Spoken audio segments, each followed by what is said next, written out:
is the launch of Beaubright Jelly and Brightening Retinol Sika Serum.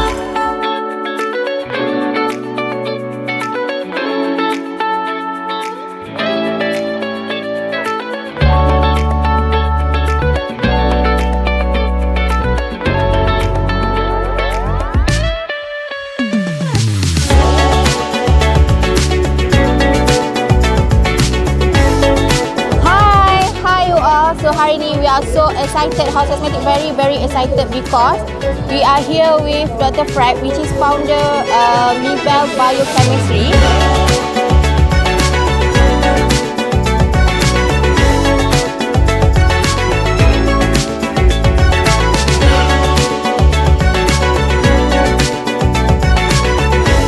I tried your sunscreen, you punya powder, the pink one.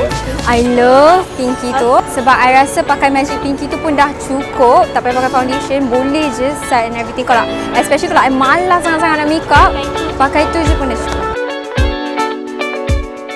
Tahu tak Magic Pink ni since April tahun ni they have sold 40,000 units so far.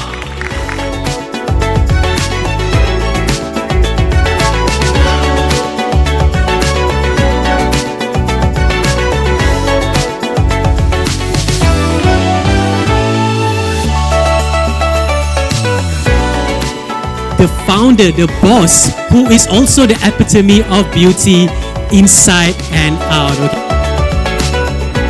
This is the launch of Beaubright Jelly and Brightening Retinol Sika Serum. Oh, dia jelly. Yeah, jelly.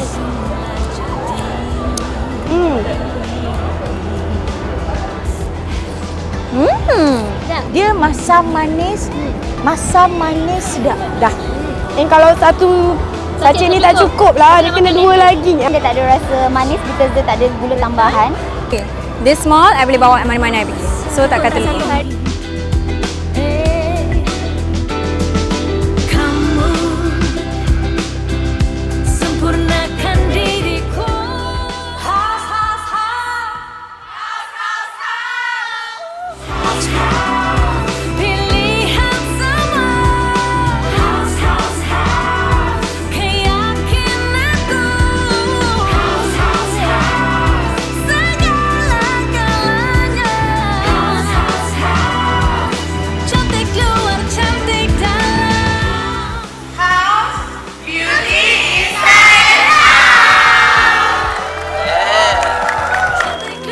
Cantik